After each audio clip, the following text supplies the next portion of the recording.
fazermos essa banca de defesa, de arguições em relação ao trabalho da doutoranda Pilar Coutinho. E hoje nós temos aqui professores de Belo Horizonte, do programa de pós-graduação em Direito, como não poderia deixar de ser, e também professores de fora de Belo Horizonte e de fora do Brasil também, né? Acho que é a primeira banca virtual internacional, professor Catarina, que a gente faz nesse período, né? Então, eu gostaria de agradecer, não só pela presença aqui hoje nessa banca, mas também pela orientação e pelo apoio que deu a Pilar no período em que ela esteve em Portugal, ao professor João Ricardo Catarino,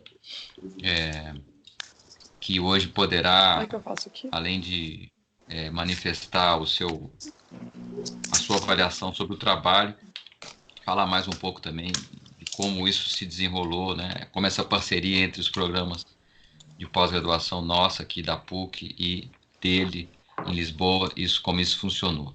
Então, eu queria agradecer a presença dele, também queria agradecer a presença da professora Tatiane dos Santos Piscitelli, que de pronto aceitou o convite. Eu esperava que pudéssemos ter aqui um contato pessoal entre todos nós e o professor Catarino, a professora Tatiane, não foi possível, mas essa sessão de hoje eu tenho certeza que vai ser muito proveitosa também. E aproveito para também dar as boas-vindas à professora Alessandra, que está participando da banca de hoje também, a convite meu e da Pilar, tenho certeza que poderá também contribuir bastante. E, finalmente, aos dois professores do programa que participaram da pré-banca, né, da doutoranda, que são os professores Flávio Couto Bernardes e o professor José Adércio Leite Sampaio, que também hoje aqui comporão a banca. Dou também as boas-vindas à Isabelle, que é uma mestranda que hoje à tarde também se submeterá a uma sessão de defesa, nesse caso de mestrado, e também a outras pessoas que estejam nos escutando, porque a banca de hoje não é formada, essa ligação aqui no Skype não é formada só por membros da banca e a doutoranda, e sim por um público externo a quem também eu dou as boas-vindas. Bom, então agora nós vamos passar para a primeira fase dessa sessão, que é a fase em que a candidata, a doutoranda, faz a exposição inicial, uma apresentação de 20 a 30 minutos do seu trabalho, da sua pesquisa, para em seguida nós começarmos a fase das arguições. Então eu peço que agora a doutoranda Pilar inicie a sua apresentação. Não sei se ela tem aí algum material, alguma, digamos assim, algum artifício tecnológico para poder nos apresentar, mas aí fica a seu cargo poder conduzir da melhor maneira, Pilar. Só peço que você respeite os 30 minutos, porque hoje a sessão promete ser longa, então vamos desde o início, assim, seguindo o limite do tempo. Então, com muito prazer, eu passo a você a palavra para que você possa fazer a apresentação inicial. Bom dia a todos. Antes de começar a minha apresentação, vou dar algumas orientações técnicas coletivas para a coisa fluir bem. Especialmente o pessoal público externo que está assistindo, não esqueçam, por favor, de bloquear os microfones para a gente evitar interferências.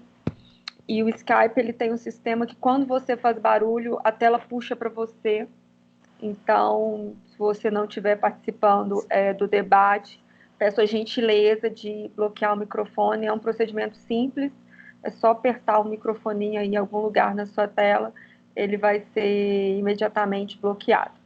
Né? E os professores também, se quiserem, podem bloquear, só tem que lembrar de desbloquear na hora de falar, para a coisa fluir bem. Então, eu vou compartilhar com vocês a tela, né, da minha apresentação. Eu montei um roteiro que está muito feliz, porque começou a ser montado antes do coronavírus, mas a gente está num cenário mais complexo hoje. Vocês estão recebendo aí, vendo a minha tela do computador? Sim. Ok. Bom, a minha tese de doutorado, ela começa como indagação, né? Se o tratamento que nós temos hoje para as micro e pequenas empresas e para as startups, ele é adequado, né, considerando que ele gira em torno do Simples Nacional.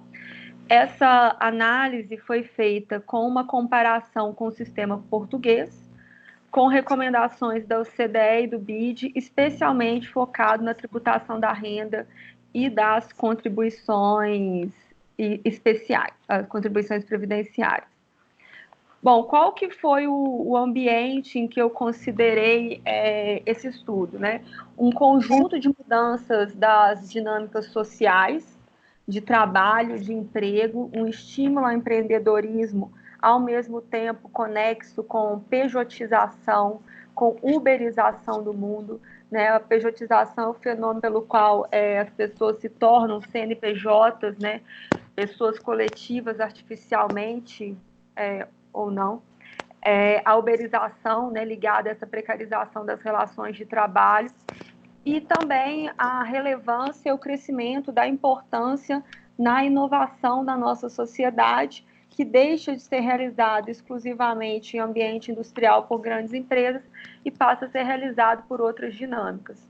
Né? Também considerei as complexidades de um país como o Brasil, lidando ao mesmo tempo com a necessidade de entrar nessa quarta revolução industrial, ao mesmo tempo lidando com problemas que para outros países podem parecer ultrapassados, como informalidade, desigualdade social e ausência de proteção social e previdenciária para grupos significativos da população. Com base nisso, eu desenho a minha hipótese, que é, né, uma análise da inadequação parcial do Simples Nacional, essas peculiaridades dessas entidades em relação ao imposto de renda e às contribuições previdenciárias. Adotei como metodologia uma análise comparada funcionalista, que significa que eu verifiquei soluções criadas, né, tanto teoricamente, né, pelo CDE e pelo BID, quanto também no direito português, analisando panoramas legais e estudos econômicos sobre o assunto.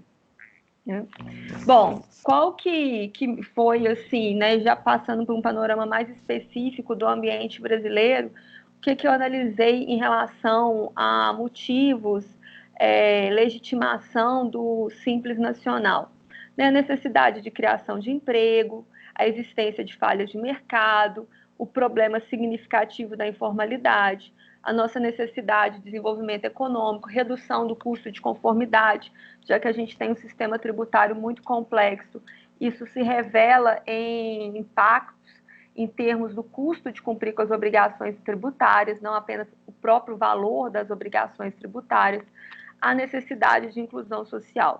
Isso tudo se verificou como motivos apontados para a criação do Simples Nacional, esse regime tributário diferenciado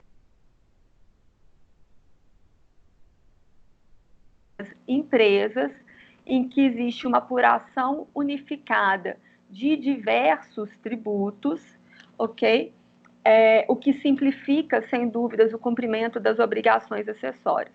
Lembro que o Simples, na verdade, é um regime que unifica parcialmente o sistema, né, o sistema de recolhimento, porque existem diversos tributos que não estão incluídos dentro do Simples Nacional e outros que estão parcialmente incluídos dentro do Simples Nacional.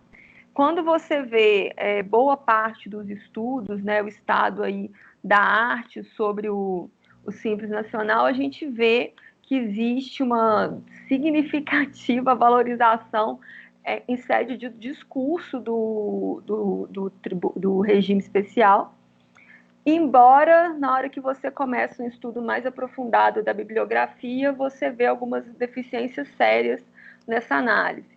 Né? A ausência de estudos sobre os motivos da eficácia do Simples, se isso ocorre porque ele tem alguma dose de desoneração tributária ou porque existe uma redução de compliance, né? Parque instrumental e doutrina brasileira, o que significa?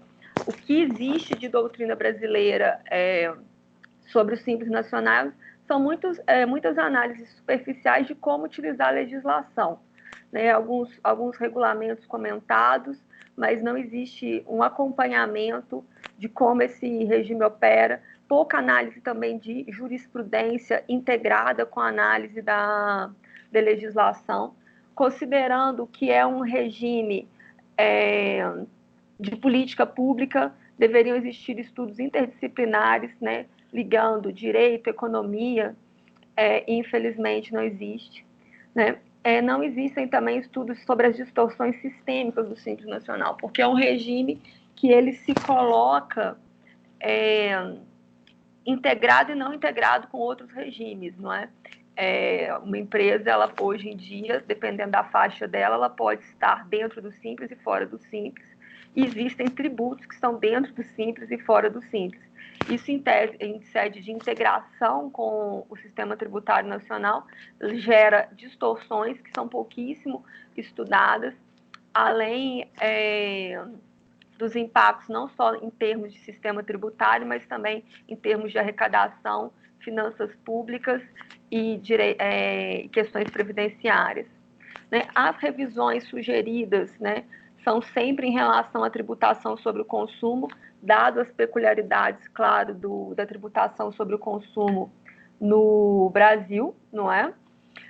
E o que eu verifiquei, para minha grande surpresa, foi que tinha mais instituições estrangeiras estudando o sistema tributário brasileiro no que toca ao tratamento diferenciado das micro e pequenas empresas, do que do que estudos no Brasil. Com base nisso, eu comecei uma jornada que se dividiu aí em alguns capítulos e eu optei por apresentar alguns desses capítulos que tinham mais pertinência entre si, discutir um pouquinho as conclusões para depois apresentar as conclusões finais.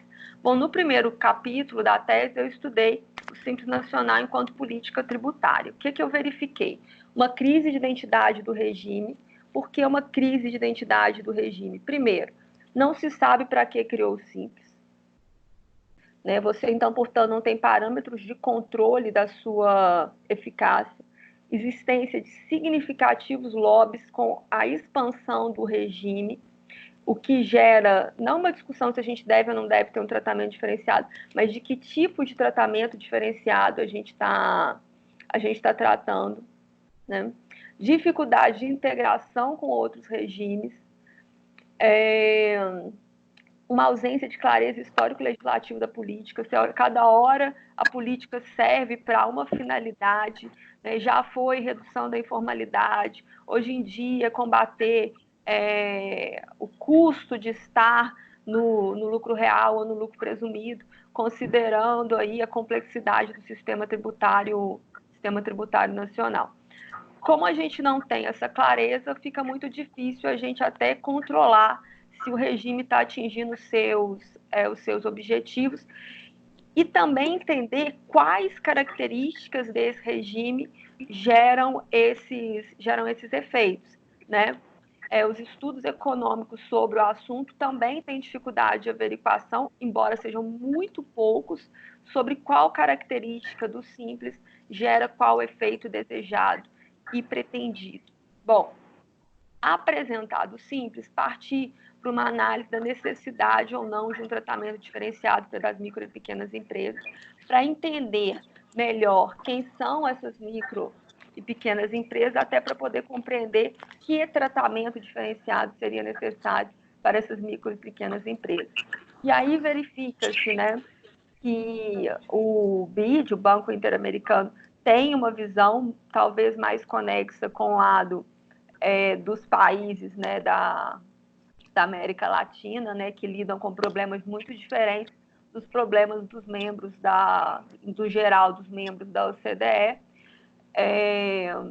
enquanto a gente está trabalhando e lidando com um problema sério, talvez, de informalidade, esses outros países estão lidando com a necessidade, ou estavam, né, que Deus sabe o que vai acontecer, estavam lidando com a questão, especialmente do incentivo à inovação.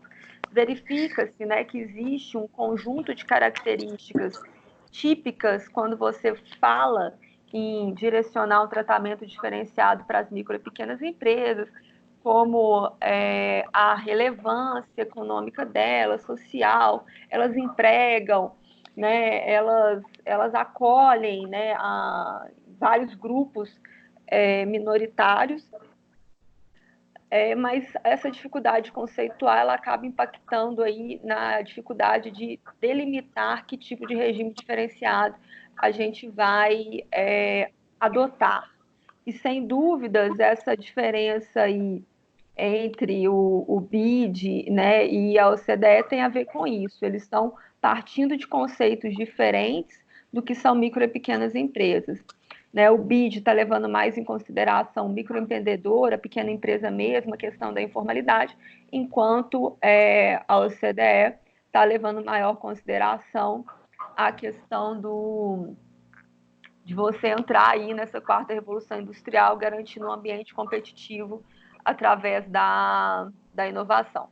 Né? Então, de um lado, aqui eu estou apresentando, né, mais especificamente em relação ao Brasil, né, as diversas questões ligadas à valorização das micro e pequenas empresas, né, lembrando que os tetos no Brasil são realmente elevados, né, que são realidades muito diferentes, do pipoqueiro a indústrias que estão dentro do Simples Nacional. Claro que a tributação do MEI, né, o microempreendedor individual, é uma tributação de alíquota fixa. Ali nas grandes indústrias a gente já tem uma tributação a partir de base presumida com base na receita bruta, mas a verdade é que esse regime hoje em dia abrange, né, um cenário muito amplo e muito diverso, e mesmo se a gente coloca o MEI de lado, a gente ainda vai ter desde a padaria da esquina, desde grandes indústrias, dentro do Simples Nacional. E também não dá para negar que as micro e pequenas empresas têm um relevantíssimo impacto e relevância social e econômica, não só na economia do Brasil, mas nas economias ao redor do mundo.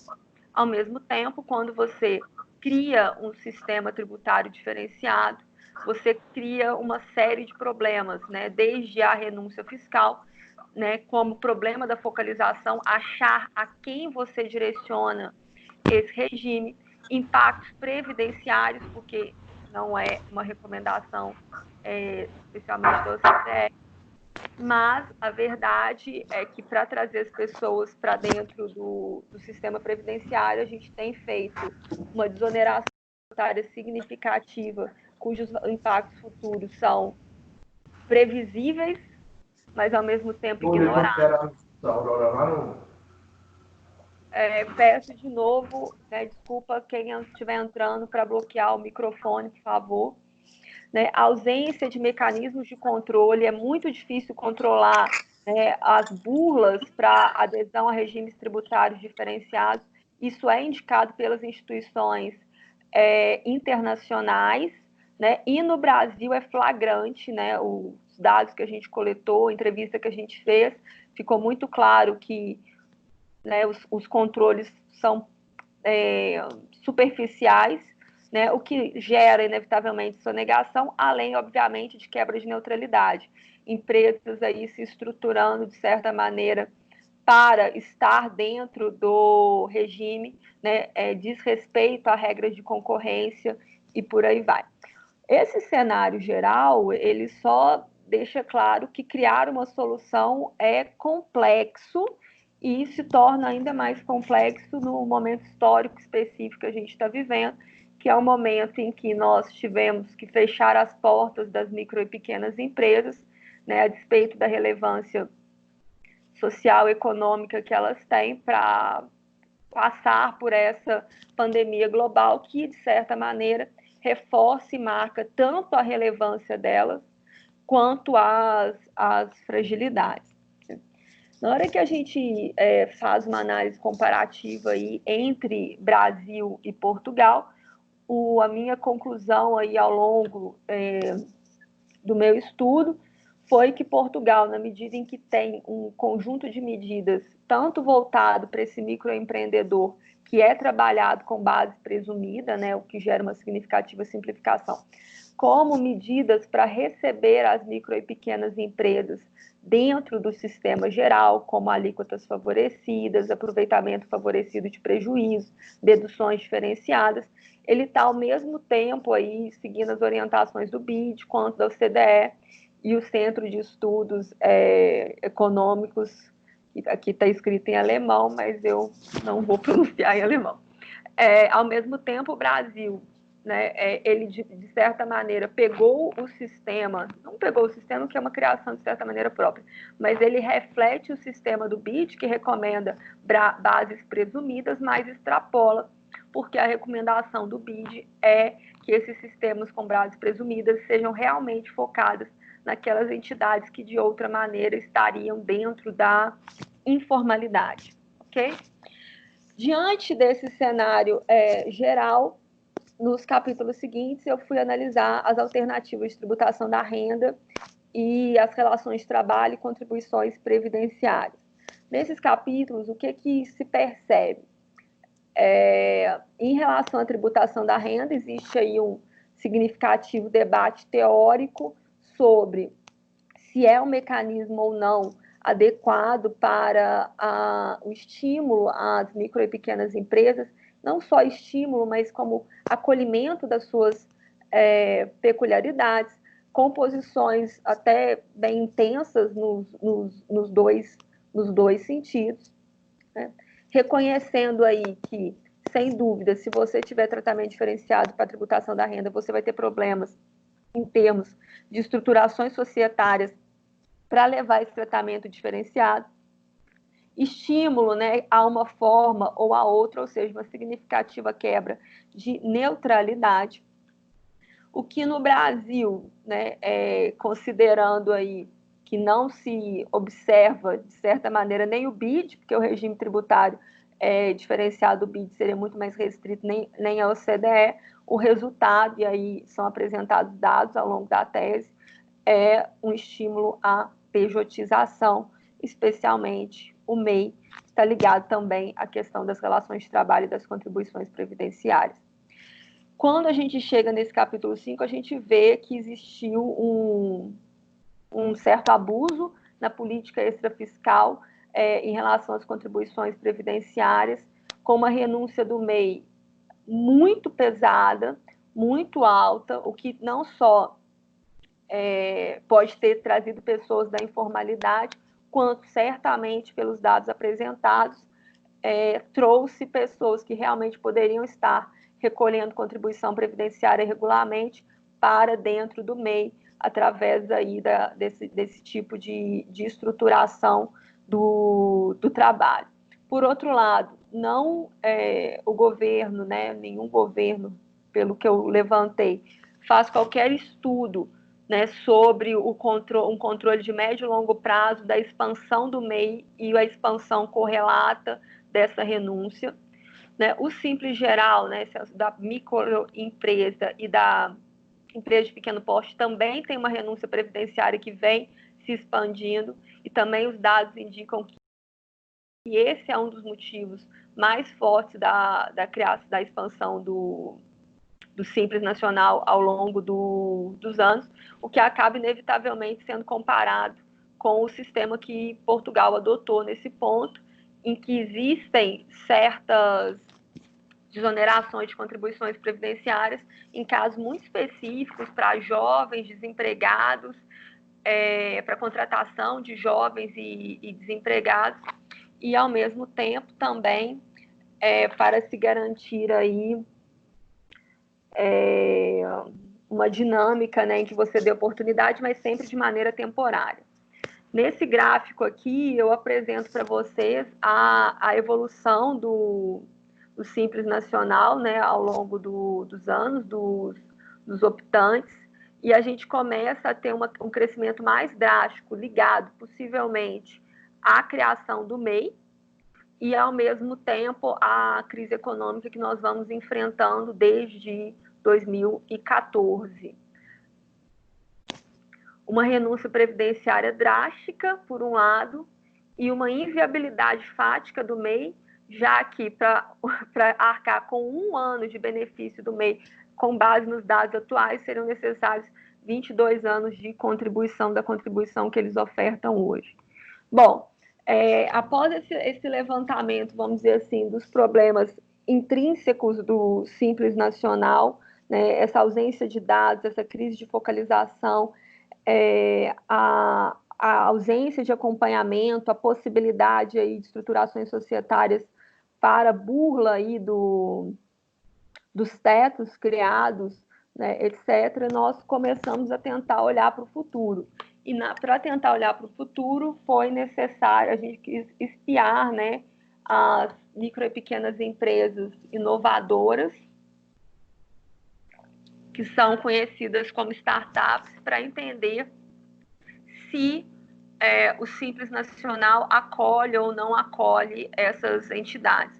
Nós reconhecemos que as startups têm vários dos problemas, né, nas fases iniciais, ok? Estou falando de startups nas fases iniciais.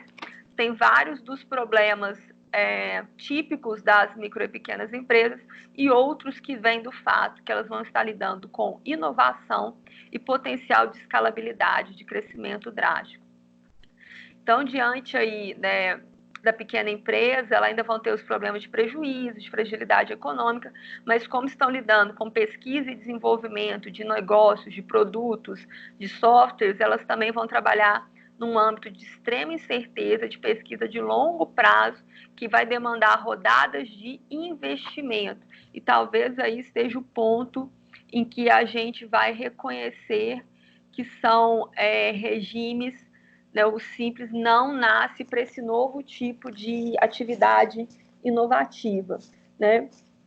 Primeiro, porque o Simples Nacional desconsidera prejuízo, o regime criado pelo governo federal Inova Simples, ele realmente não deixa claro medidas específicas para a inovação em aspectos tributários, né? Como ela vai necessitar de rodadas de investimento, ela vai encontrar diversas restrições no Simples Nacional ao próprio investidor, a ausência aí de uma política extrafiscal, também nos fundos de investimento e nas regras de vedação de estruturações societárias XYZ. Né? Também não podem gozar dos benefícios da Lei do Bem, que é a lei brasileira voltada para o incentivo à inovação. Além disso, né, as startups, nas suas fases iniciais, têm modelos de negócio em termos de relações trabalhistas e de parceria que não são tanto reconhecidas pelo nosso sistema jurídico, quanto aí tendo os impactos tributários devidamente enquadrados. Bom, com base nisso, parto para as minhas conclusões. Uma delas é o seguinte: o Simples Nacional ele se tornou um regime ultrapassado que tenta resolver os problemas de um pacto federativo fiscal complexo, né? E acaba que ele é alimentado por esse problema desse pacto federativo fiscal complexo, ele é alimentado pela ideia de que, né, como a gente tem uma tributação sobre o consumo, com perdão aí, maluca, né? Como a gente tem essa situação de obrigações acessórias complexas, né? E não é só o Pacto Federativo, né? A gente tem tantos tributos federais também, de apuração específica. O Simples seria a solução para isso, e por isso que hoje em dia, quando as empresas pedem para poder ser optantes pelo Simples Nacional, basicamente elas defendem que o sistema tributário geral é inadequado, é ultrapassado, é complexo, é caro em vários sentidos. Então, ele é uma solução, de certa maneira, para um problema do passado que continua atual na medida em que a gente não consegue resolvê-lo. É um regime com uma grande crise de focalização, né, talvez voltado, né, aliás, certamente voltado para entidades que talvez não devessem estar dentro do Simples Nacional. Ele ignora que hoje em dia nós temos inovação e investimento realizado dentro de startups, favorece a pejotização e a uberização do mundo, né, de certa maneira. Existem estudos econômicos no sentido que ele favorece o emprego de um lado, mas o MEI, especialmente, ele tem, né, acolhido ao mesmo tempo e estimulado a questão da precarização das relações de trabalho. Então, você vê que tem pessoas de escolaridade alta e de renda alta comparada com a média do brasileiro dentro do Simples Nacional. Você reconhece, né, que existem países, né, claro que países muito menos complexos do que o Brasil, né, em termos de tamanho, em termos de desigualdade social, que criaram soluções mais focalizadas, mais específicas. Portugal, por exemplo, tem hoje um regime para tributação da inovação desenhado, integrado, inclusive entendendo e reconhecendo as micro e pequenas empresas com especificidades dentro dos tratamentos gerais para acolher essas entidades. E, por fim, dentro, né, de tudo o que eu analisei, já caminhando para finalizar, hoje eu considero que nós temos um sistema diferenciado, né, construído mais com base em lobbies do que em fatos. E, diante, né, do cenário político, econômico, social que nós estamos vivenciando, isso só se torna mais grave e mais angustiante também. E com isso encerro a minha apresentação. Agradeço a todos pela atenção e gostaria de agradecer aos professores por terem ouvido a minha apresentação e por todas as eventuais colaborações e perguntas e questões que poderão ser apresentadas. E é isso. Muito obrigada pela atenção de vocês.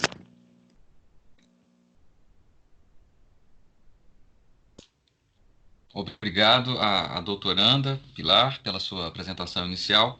E eu vou dar início, então, às arguições pela professora Tatiane dos Santos Piscitelli, que é convidada externa. O professor Catarino também é convidado externo, mas, de certo modo, participou dessa construção, dessa tese, estando com a Pilar em Portugal. Então, eu inicio com as considerações da professora Tatiane, agradecendo mais uma vez pela disponibilidade de ter aceitado e participado dessa sessão. Bom, muito obrigada. Um bom dia a todos e a todas. Gostaria de agradecer ao Marciano pelo convite, é um prazer, a despeito, né, da nossa condição 100% virtual nesse momento, nessa banca. Tenho certeza que isso não vai prejudicar nem